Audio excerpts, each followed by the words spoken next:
구독, 좋아요 눌러주실래요?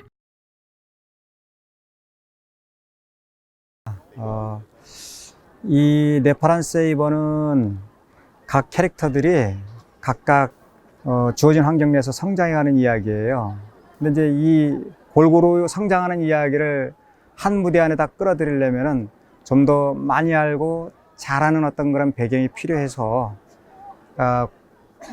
고향이라는 무대를 썼죠. 많이 좀 아니까. 여주인공은 그러니까 자전거를 타다가 그러니까 그 시대로 인하여 그 새롭게 이 나라 공동체가 가고자 하는 방향을 다시 한번 수정해 보는 그런 인물로 설정을 했고, 그 친구의 사상을 충분히 이해하지 못하지만은 그 친구를 지지하는 그러한 남자 주인공 양영식을 만들었고요.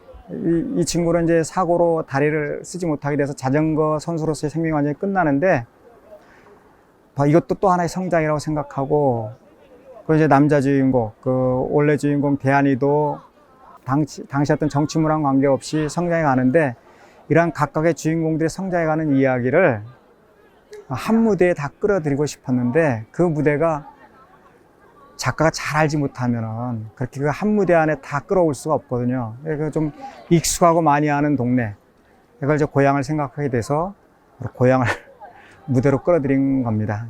어렸을 때 아까도 얘기했지만 잘하는 동네라고 얘기했지 않습니까? 당시에 학교들이 이렇게 멀었어요. 또 차량들이 그 소위 그 이동하는 교통수단들이 이렇게 적었고, 그래서 자전거를 참 많이 탔습니다. 그래서 보고 자란 환경에 자전거 타고 다니는 그런 그림들이에요. 그래서 그 시대를 조명해내면 자전거 이야기가 자연스럽게 나오겠다 싶어서 바로 그 시대의 용동을 제가 알고 있는 동네를 끌어들인 거죠. 예. 이를테면은 뭐 이렇게 그 대중교통이 없었습니다. 아예 없었고, 그렇게 그 가까운 거리들을 어떤 대중교통을 위해서 그렇게 이동한다는 거는 그렇게 쉬운 어떤 그런 대중교통들이 없었기 때문에 다 걸어서 다니거나 아니면 자전거를 타거나 이랬었거든요. 그때 이렇게 도로들이 지금처럼 아스팔트가 깔리는 도로들이 참 드물었어요. 다 비포장 도로, 신장로라고 불려지는 비포장 도로들이었는데, 그때 이제 그 먼지 일으키면서 지나가는 차량들이 있긴 있었지만 아주 드물었어요. 군용 차량이 가끔 지나가기도 하고 그랬는데, 바로 그 자전거가 당시에 그 대중교통 수단이 가장 많이 사용되어진 교통수단이었기 때문에 쉽게 자전거를 떠올릴 수 있는 그런 환경이었던 거예요. 그래서 그 자전거를 영동과 함께, 그 시대와 함께, 단순히 영동이 아니라 그 시대와 함께 끌어들였죠, 이야기에. 예. 짜집기했어요. 작품 속에, 그러니까 만화 내용 속에 등장하는 이 주인공의 이 주인공들이 달려야 할 이 트랙이, 로드맵, 이 길이, 실제로는 다 분산되어 있는 건데, 하나로 다 엮었죠, 이야기 중에는. 이를테면 뭐, 도덕제뿐만이 아니고 고마령인가요? 그 이름, 예. 그 도로는 실제로도 자전거 대회가 벌어졌던 장소이기도 한데, 최근에 그러니까 현대에 와서 당시에 그런 길이 없었어요. 예. 근데 하여간 그런 길들을 이것저것 다 퍼즐처럼 엮어가지고 주인공들이 달려야 할 한 트랙처럼 만들어 조립을 했죠. 예. 그래서 그런 무대를 만들었고요. 그리고 주인공들이 막 집단을 타고 산비탈에서 타고 내려오는 동네들이 실제로 있는데, 그게 제가 차후로 뒤로 가봤지만, 작품을 다 끝내고 뒤로 내려가봤지만, 그 산을 다 헤쳐가지고, 그러니까 이 미끄럼을 탈 수 있는 그런 잔들이 다 없어지고 나무를 심었더라고요. 그래서 그런 모양들이 다 없어져서 차후로 누군가가 이 이야기를 정말로 어떤 이미지로 화면에 담으려고 찾아온다면은 참 찾기 쉽지 않겠다는 생각은 또 가졌었어요. 제가 그걸 하다가 예. 실제로 이거를 영화화하려고 했던 분들이 있었거든요. 그 장소를 찾다가 그게 다 없어진 거예요. 근데 이제 그게 있었다는 건 알고 필요한 현장은 없는 거고, 이런 상황. 그러니까 과거에는 그런 장소였는데 지금은 많이 바뀌어가지고 다른 장소가 돼버린 이런 것들을 확인하고 온, 뭐 그런 것 때문에 영화 하기를 포기했는지 모르지만 하여간 뭐 그런, 그런 일들이 있었습니다. 예. 그거를 이제 그릴 당시의 이야기예요. 자전거를 좀 말아야 되는데, 그 시대에 그 영동이나 이런 데서, 지방 같은 데서 혹시 이런 그 자전거 레이스가 벌어져가지고,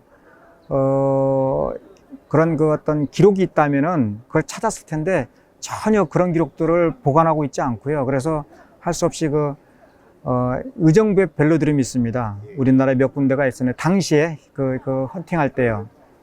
의정부에 벨로드럼인데 그걸 찾아갔어요. 찾아가가지고, 김화평 심판이사님을 그때 만났어요. 그래가지고, 당시만 해도 훨씬, 뭐랄까, 자전거 문화가 많이 알려졌기 때문에, 제가 헌팅할 때만 해도, 제가 표현하고자 하는 시대와는 또 달라요. 그리고 하여튼 그때의 중학생들을 만나고 하면서 그 시대를 연상을 했어야 됐으니까, 상상을 해내야 됐어요. 어떤 자전거가 당시에 그 도로를 다니게 됐는지 이런 것들도 다 상상해내야 되는데, 그런 자료들을 이제 막 헌팅하다 보니까 김화평 심판이사님이 다행히 그 오래된 그런 경력들이 많은 도움을 이렇게 얻게 됐죠. 그 당시에 있을 만한 그러니까 제가 그 만화로 그려야 할 그 시대에 존재했을 만한 자전거 스타일들, 또 어떤 경기들, 또 그 전문적인 지식들, 이런 것들을 그분의 도움을 통해서 얻게 됐는데, 그것도 이제 현장 찾아가서 만났으니까 뛰어다녀야만 만나는 분들이라서 참 많은 자료 헌팅 때 많은 시간을 그런 데다 쏟아야 했었죠. 이야기를 짜내고 그 내용을 보여줬더니, 이런 그 작전들은 지금도 그 정도로 좀 이렇게 세밀하다, 좀 이렇게 완전히 인정받은 건 아니지만, 뭐 이렇게 좀 이렇게 비포장도로에서 벌어질 수 있는 경기 가지고 벨로드림이 아닌 벌어질 수 있는 이런 것들을 충분히 이해해 주시더라고요, 전문가들이. 예. 그렇죠. 영동에서 그런 무대가 쉽게 만들어질 리는 없었을 겁니다. 저도 너무 어린 시절 이야기는 없었을 것 같고요. 단지 이제 그 시대에 지방에서 벌어지는 소위 자전거 상인애들이 모여가지고 자전거를 만들거나 또 고치는 이런 쪽이 모여가지고 자전거 판매를 위해서 소규모 이런 그런 경기들이 많이 있었다고 그래요.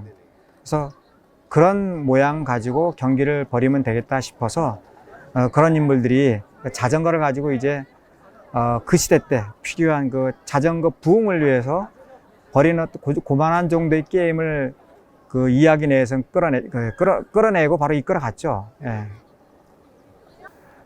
도로를 달려보면 알지만 내가 끌고 오는 차 이외에는 별로 이렇게 도로 위를 달리는 차들을 못 봐요. 인구수 때문이라고 그렇겠지만은. 제가 다뤘던 시대의 이야기는 영동 인구가 20만이라고 그래요. 근데 지금 현재 5만 정도도 안 되는 인구들이 산다고 그래요. 그러니까 얼마 차량들이 적겠습니까? 바로 그런 한적한 아스팔트 시골길을 맛보고 싶으면은 어디든 영동 주변을 저는 영동 전체를 다 소개하고 싶어요. 네, 다 괜찮습니다. 그러니까 여러 주인공이 똑같은 환경에서 시작을 하는데 좀 더 이렇게 다른 환경을 만나게 돼요.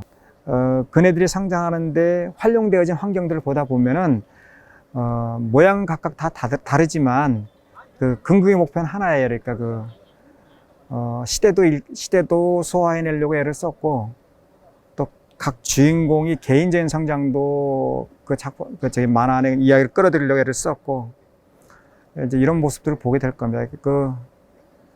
숨은 이야기랄 것도 없고, 하여튼 또 이 어떤 다른 특별한 의도보다는 각각 환경에서 성장하는 이야기를 훑다 보면은 이렇게 시대를 이해하기도 되고 또 사람을 이해하기도 되고 뭐 이렇게 되지 않을까 생각하는데, 너무 이렇게 어렵게 이런 어떤 그런 화두를 가지고 보지 마세요. 그냥 재밌게 보십시오. 예. 구독, 좋아요 버튼 눌러주세요.